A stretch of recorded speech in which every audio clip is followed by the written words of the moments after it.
Welcome to the Bald Brad Show. Our first segment of the day is regarding 55 schools in Chicago have found that there is 0 students proficient in math and reading. As always, support the show by hitting that like and subscribe button.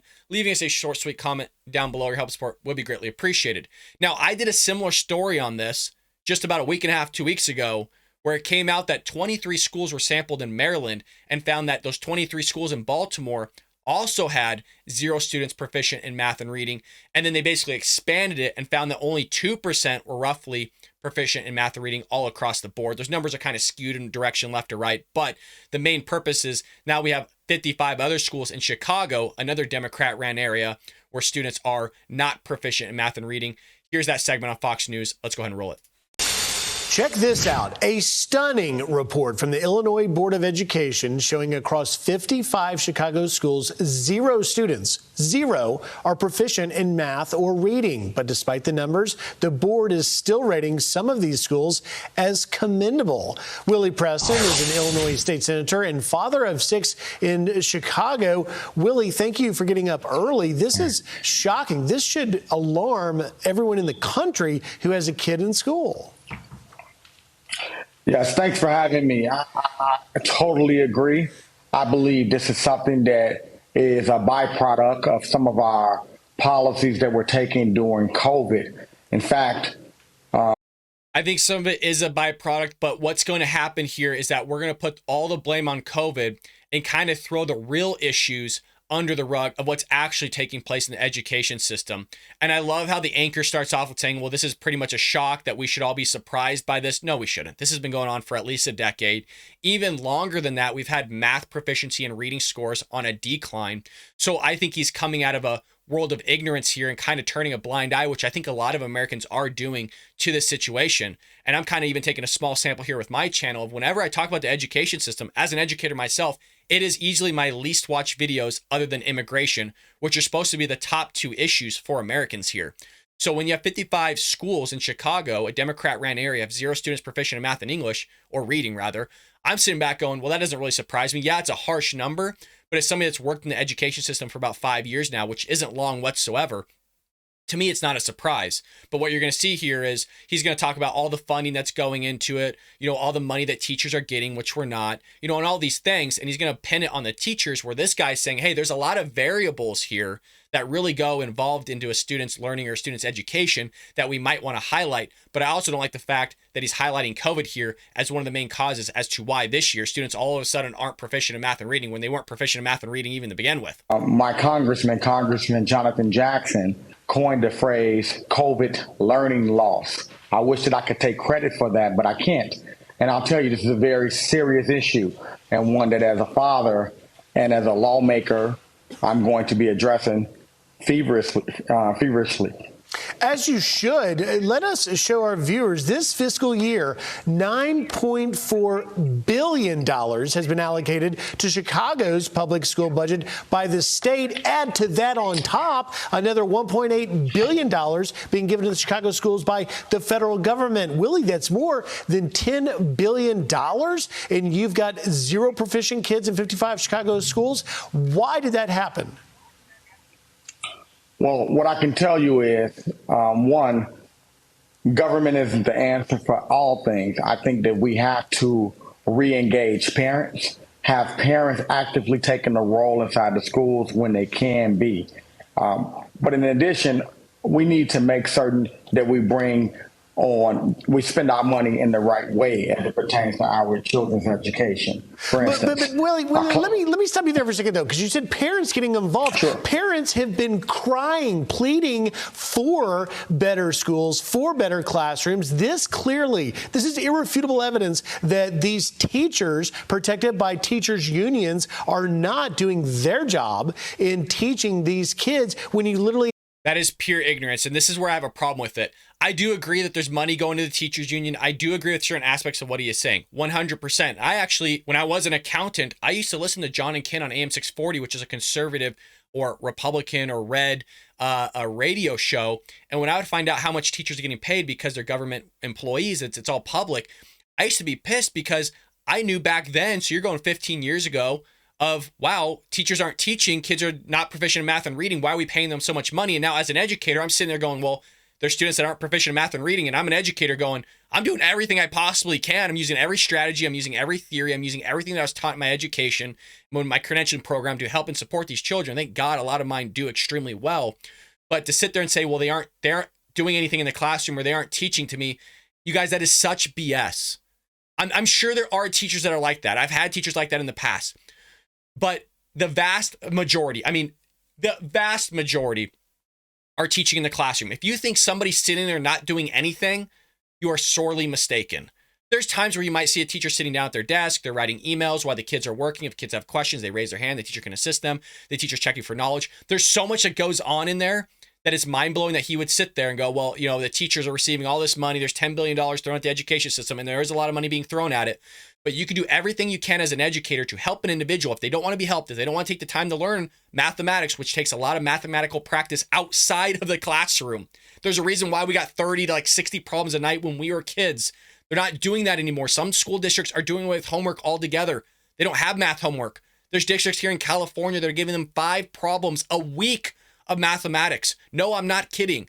You can't be good at math. You can't score well. You can't be proficient in mathematics when you're either doing 0 practice or you're having 5 problems a week. You are not going to be good at it. It's the same thing as a skill. It's a set. That's why we call it mathematical skills, mathematical practice, because you actually have to practice it to be good at it and understand it, just like any sport. And I use this analogy all the time. If you're going to sit there and practice a sport all the time, odds are you're going to be good at it. If you don't practice that sport all the time, you're going to suck at it. And you can't blame the coach. You can't blame the trainer. You should be blaming yourself for not putting the effort to understand it. With technology nowadays, people think I'm just ranting here, but it's a fact. You might not like to hear it, but it is true. You can learn anything you want to learn. You can learn it at home from a cell phone. You can get it on the outside. You as a parent can learn it yourself and teach your son or daughter, which I know isn't the best option to do, but it's still there for you.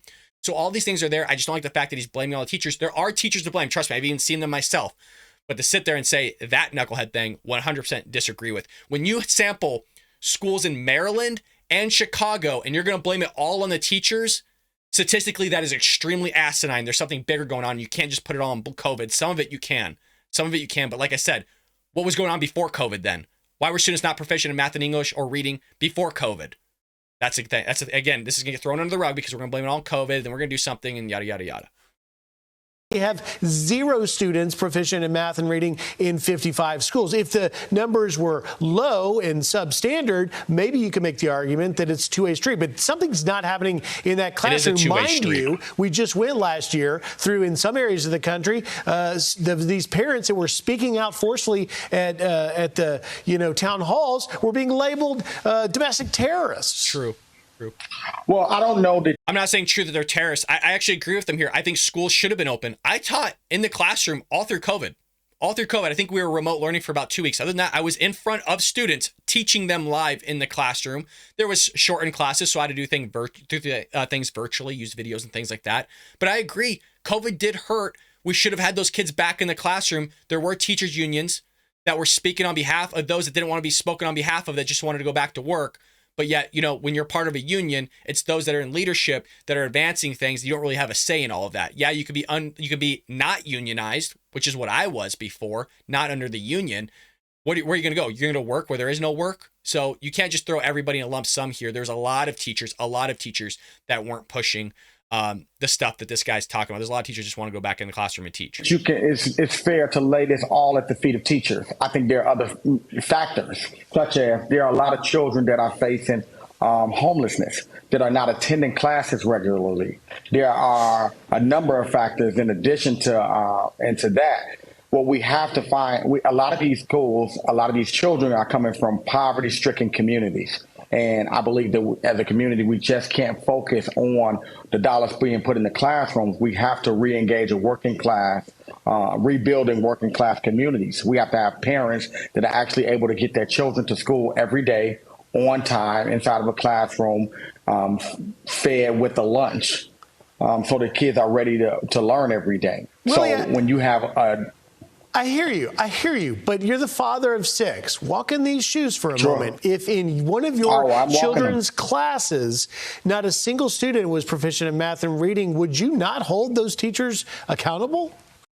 I think you could hold teachers accountable, but on what evidence? That's always been my question, right? There's a lot of talk. Ben Shapiro's talked about this. Steven Crowder, Candace Owens, a lot of conservatives talked about this of, well, how do you sit there and rate a teacher? How do you basically objectively look at a teacher and say whether they're good or bad? Is it based on the student's performance? Because again, how do you do that? You could do literally, I could do everything in my power to teach the kids. I can have videos. I can have guided notes. I can have notes themselves. I can have other sources they can go to learn from other instructors online. I could teach them live. I could do literally everything, which I've already done. And you could still have students that are failing. And you have every student failing in the classroom in an underprivileged school. Well, welcome to underprivileged school. Sadly, I mean, that's not every student, but you're talking about proficiency scores. Students could score well on a test currently that they're studying for because it's short-term memory. But when they have to grasp long-term memory on an objective test that they've never seen before, they're not going to do well. And what you've seen in the education system is students are just basically seeing the test and they're allowed to retake it later if they don't score well on it. So none of it's actually conceptual. None of it's actually understanding. None of it is really taking factual knowledge, converting it to conceptual knowledge, converting it to procedural fluency and actually showing your work and be able to interpret and understand it. It's just basically, oh, I just need to do well on this test and I'll forget it later. So when you talk about proficiency that you're giving somebody at a later date and a later time, they're not proficient in it at all. It doesn't mean they don't know any math. It doesn't mean they're not doing well in the classroom necessarily. It just means that they're actually not retaining the knowledge and fully comprehending and understanding it to score well on a test. So there's two basically modes and metrics of what we're looking at here. But I'm really disagreeing with this Fox News anchor here of, well, if all the kids aren't doing well, shouldn't we be raising eyebrows? Yes, but the conversation, like this guy's been saying, it is a two-way street here. You got to look at the parents, you got to look at the administration, you got to look at the school, the classroom, the resources, the teachers, but also really the students, because you're living in a milieu in a society where there's no reason as to why you can't learn something. That's one thing that always floors me. What we always just roll over as the turtle shells. We go, oh, well, me, I'm not learning in the classroom. This is why I tell my students, I have a really great relationship with them. So they really tell me, oh, this person's not teaching me. This person's not doing this. This person's not doing that about other, staff or whatever. And this has happened literally every year. And I just tell them, I said, why do you have that mentality? Why are you waiting for somebody to just teach you everything, which they should be? I 100% agree with that. But why are you inculcating that own value in yourself of, well, I'm just going to fail because they're not teaching me? Why can't you go online and just teach yourself? Mind you, I have mostly seniors, so I'm explaining to them, when you go to college, your professors don't care about you. You're just another number. You're just a price tag. You're just a dollar sign to them. Yeah, you're going to have good professors, but you're going to have professors that suck. What are you going to have to do? Teach yourself. I taught myself almost every single class in college. I went down to the library for, like, example statistics. I sat there for 3 hours, looked at the textbook, I watched videos, and I taught myself statistics so that I can actually know it. I got an A in the class, with the highest grade in the class. Everybody else was getting D's and C's because they're like, oh, this guy's not teaching me. I can't understand his accent and all these other things. Screw that guy. Go teach yourself something. Stop sitting there and just waiting on everybody to do something. If you got a son or daughter that's not doing well in the education system, and maybe their teacher's not the best, that is a possibility. I'm sure that they are actually really good in teaching them in the classroom, but when that transitions to the home life, it's a little bit different. They're on TikTok, they're on Snapchat, the cognitive function of them is a little bit lower, yes, due to COVID, but also missing gaps of knowledge. There's a lot more variables that are going on than this, than just saying, oh, well, it's a bad teacher, they're not doing their job. Really, in 2 states? I mean, I know they're Democrat-ran states, but you're telling me that all the teachers aren't doing their job? Really? I find that very hard to believe. As somebody that's watched teachers and observed other teachers, I find it very hard to believe. No question about it. But again, if we miss something if we only focus on what happens once the kids get in the classroom, or if they actually get in the classroom. I think there's more that we can glean from this, is what I'm getting at. We have to figure out why. Is it just the teachers? Yeah. I think if it's just the teachers, then we have an issue. But I don't think that's the case here. This is stemming from a larger issue in Chicago overall. Well, that's for sure. I only got 10 seconds. Question is, can it be turned around?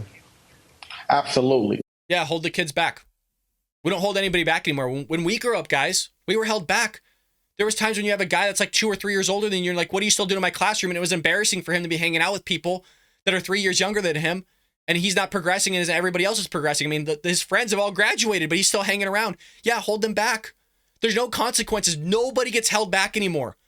Literally nobody. So if they're not proficient in math and reading, why are they graduating? Why are they advancing to the next grade level? Somebody here in the live chat, I'm going to look right now. Somebody in the live chat, explain to me logically why somebody's advancing to the next level in grade if they're not proficient at their grade level. I'll wait.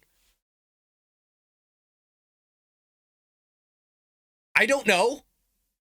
I'm an educator. I want to help them advance, but if they're not advancing, if they don't have the skills that are necessary to advance forward, why are we advancing them forward? If somebody's failing Algebra 1 and they just take credit recovery where they just sit there and fill in a bunch of boxes and get credit for it and then advance to Algebra 2 when they don't even know Algebra 1, so they fail Algebra 2 because they're not proficient in Algebra 1, yet we're advancing them through that, so they still fail Algebra 2, and it's my fault because they failed both Algebra 1 and Algebra 2. They didn't have the skills needed to go into Algebra 2, but somehow it's my fault, and somehow I have to find the time to sit there and actually inculcate all these missing gaps of knowledge in them that come from elementary school all the way up through Algebra 1 now Algebra 2, and somehow that's going to be put on me and my fault.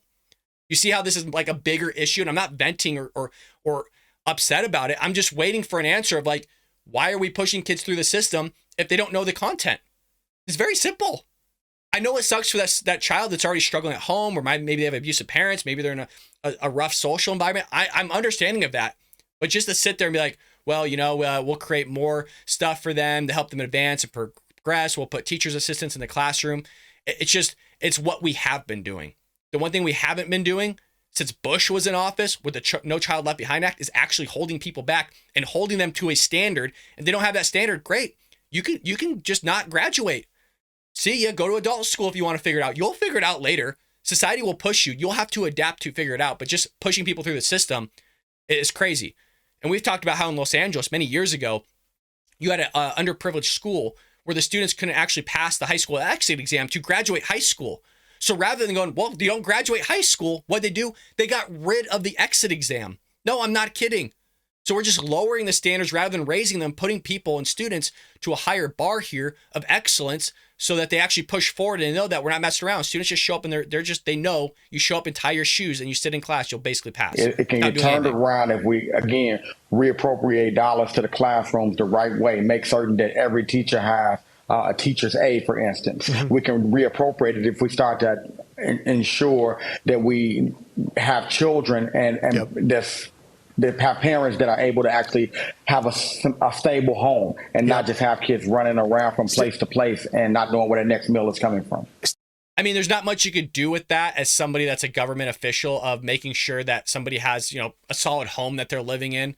Sure, you could take some sort of part into that, but where you could start, other than making standards higher and harder for students and holding them back, is basically making classroom sizes smaller.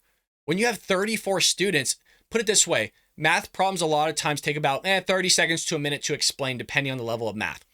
So if I just took the time in one class to try and support every single student individually with 34 students, you're talking about anywhere from 22 minutes to 32 minutes plus of time in support of helping each student individually.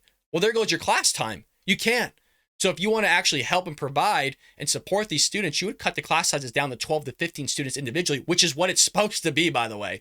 Classrooms are only supposed to be 10 to 15 students max. They've tripled the size or doubled the size depending on the school district. So again, there's a lot of problems with it, but I'm going to keep bringing awareness to all of this. Maybe at some point somebody will listen, but let me know your guys' opinion on this. Again, I wasn't always an educator. I'm coming predominantly from a career of public accounting into a career of education. So it's about my third or fourth year teaching. So I'm still very new to it. I've grasped a lot of knowledge. I've understood a lot of things and seen a lot of things from both, again, really good schools and also really bad schools. And I'm just presenting you what I've seen. And what I've seen is just a lack of care in somebody's own education predominantly. If you have a teacher that's willing to tell you the truth, a lot of kids just don't care. And they'll probably just tell it to yourselves if you ask them. They don't really care. They'll blame it on the teacher and somebody else, but in reality, we know what's going on. Well, moving into our last story of the day, really sad news here with James O'Keefe saying he was stripped power at Project Veritas and he resigned. So this is really tough because I watched a lot of Project Veritas. I supported Project Veritas. I've been featured on Project Veritas here on the Bald Brad Show. We were actually shown for a very short snippet of Project Veritas.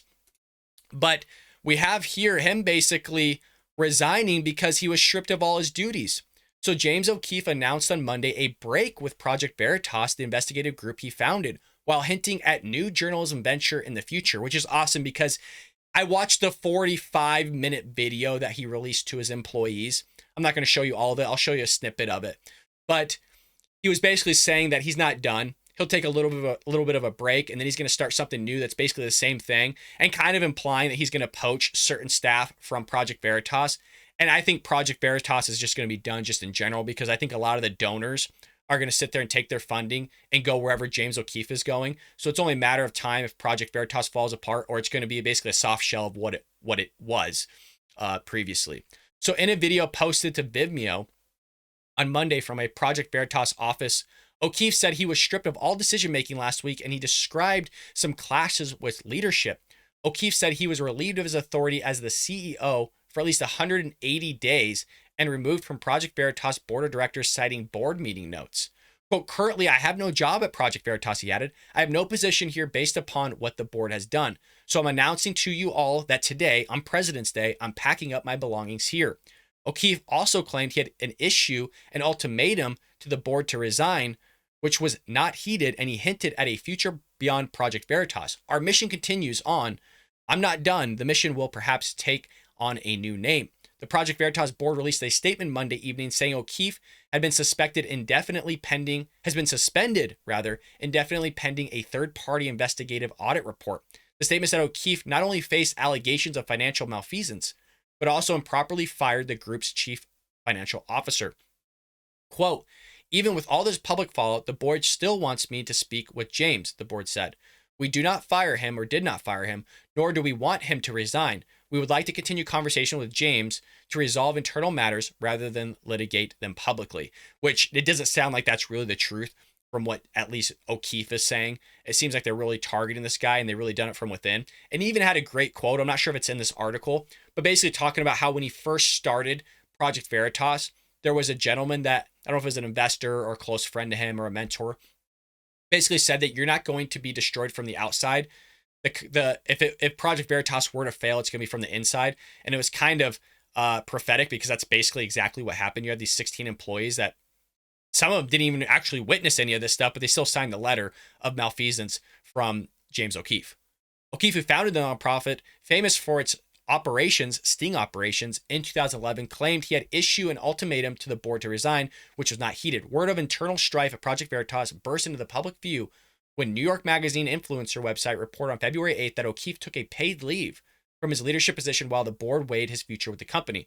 So it's very similar to kind of what you saw with Steve Jobs, basically ousted by Apple. Both did report Steve Jobs and James O'Keefe here.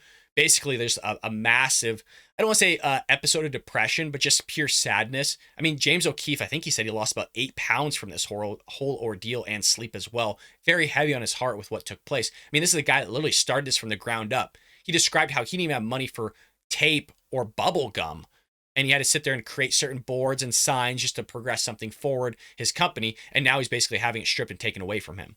The report said Project Veritas Executive Director Daniel Strack told staffers in an internal memo that O'Keefe would be taking a few weeks of well-deserved PTO. Around this time, it was revealed that 16 staffers signed a letter dated February 6, raising several allegations against O'Keefe, including that he was outright cruel to members of the group. James has become a power-drunk tyrant, and he's exactly who he basically pontificates on who he should be exposing. Basically, he's reflecting those very same people that basically he exposes. He's doing the very same thing, which I think is asinine. There might be some truth that he does get drunk, but we've all been drunk at company parties before, right? You have a long time, you're going out having a lot of fun. And this was 16 people. I think he has 52 employees or something, maybe 65 plus, actually. I think it's 65 plus employees. The vast majority have nothing but raving reviews about him. So it makes you wonder. And like I said, not all those 16 staffers actually witnessed anything. They just heard it offhand from somebody else, so they still signed it. So you can literally have 2 people of those 16 that maybe said that he was cruel and that he was a drunk tyrant, and told everybody else around the office, and because they're all friends, they're just going to randomly believe it all, and they signed a letter over it. When you have literally 65 plus employees, get out of here with that. Project Veritas released a statement on the evening of February 8th saying it was broadly in response to news reports. The Project Veritas board of directors and management are constantly evaluating what the best path forward is for the organization, the statement read. I don't know, maybe ask the guy that started the whole thing and built it from the ground up on what the best path forward is, not these 16 employees that probably are nobodies in this company, when you got a freaking giant named James O'Keefe, the guy that's done a lot of great things, especially for the education system and exposing the left, and you're trying to destroy this great man. We're big supporters here on the Ball Brad Show of James O'Keefe, as are a lot of conservatives and a lot of parents and people in the education system, for exposing these nasty leftist activist teachers here that want to sit there and trans your kids and lop off their genitals without you even knowing, giving them puberty blockers, hormone enhancers, and just the endless list of things they want to give them. So I'm actually pretty upset about this because, again, this is a great man doing great things. We all have our sins. We all have our moments. I'm not even saying that did happen. It's all alleged, but they're going to sit there and oust this guy. And then they're going to sit there, well, we're going to figure out the best pathway forward. Yeah, like you know anything. That's the guy that knows the best path forward. And he's about to put you out of business when he starts his next business, his next venture. The statement, which noted Project Veritas has 65 plus employees, there you go, did not directly address the situation involving O'Keefe. With O'Keefe's future at Project Veritas in question, Twitter user Swig shared an image of a cease and desist letter from a law firm representing donors addressed to the Project Veritas board of directors, raising concerns about any effort to remove the founder. Strack released another statement on February 15, asserting James had not been removed from Project Veritas. James is the hardest working person I've ever met, Strack said. Those who know him well know that he will not take time off unless forced to do so. So we do have a little bit of a clip here of him speaking to his employees. I don't know if this is technically leaked or what, but we have it right here. Let's just watch a little bit of it. All for being here I think that's fair, at least most of us. We have a passion for doing the right thing in a visual way, no matter what. That's what binds us. I know many of you have experienced this despair alongside of me in the last couple weeks. One of you just told me the other day that you'd go work at Walmart at the night shift so that you could do this during the day. That's what one of you said to me. I believe you. Rather than sell out. In fact, I know this is true for many of you and many more out there who wish to be part of this. It's true. I remember back in the beginning, 13 years ago, when I had like no money, I would have to use bubble gum, duct tape. I think you were around during that time. I keep looking at you because I've known you since Andrew Breitbart. And my grandmother's chinchilla, I literally had to place a Project Veritas sticker on a piece of cardboard that I ripped off from my dad's cardboard and stick it to a microphone at Radio Shack because I had no money to buy a flag mic.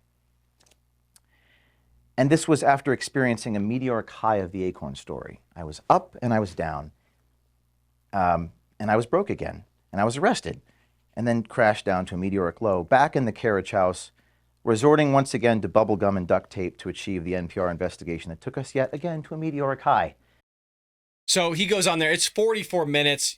Feel free to watch it. There's times when he chokes up. There's times when he almost breaks down crying, as you would. I mean, literally, you put your sweat, blood, and tears into this company, and the board of directors, some knuckleheads, decide, hey, you know what? We know what's best for the company, even though they're not the ones that necessarily even started the damn thing, and we're just going to oust you on it. So he's not done. I think he's going to take a little bit of time off, regroup, probably have his donors move over and start something different. He even says it might be called Project Veritas. It might not be. I don't know who has the rights to the name, but you're going to see a lot of interesting things happen here. I hope you enjoyed this episode of The Bald Brad Show. Be on the lookout for February 26th at 10 a.m. We're going to do a live show here, about 30 minutes long, showing some new things that we're going to present to you here on the Bald Brad channel, on The Bald Brad Show, that will help progress and advance the channel, as well as just this whole conservative thing I'm doing out of my closet, very similar as you just saw James O'Keefe, starting very small and slowly building up as the years go on. We're gathering more people. There's going to be a lot of opportunities for you guys to support the show. I get a lot of emails asking, how can I support the show? So that's going to be one of the main things as well. And opportunities for you guys to get stuff in return. So again, be on the lookout February 26th, folks. I hope you enjoyed this episode. Leave me your comments and opinions down below, especially about the education system, because look, it could be one of those things where I'm just wrong.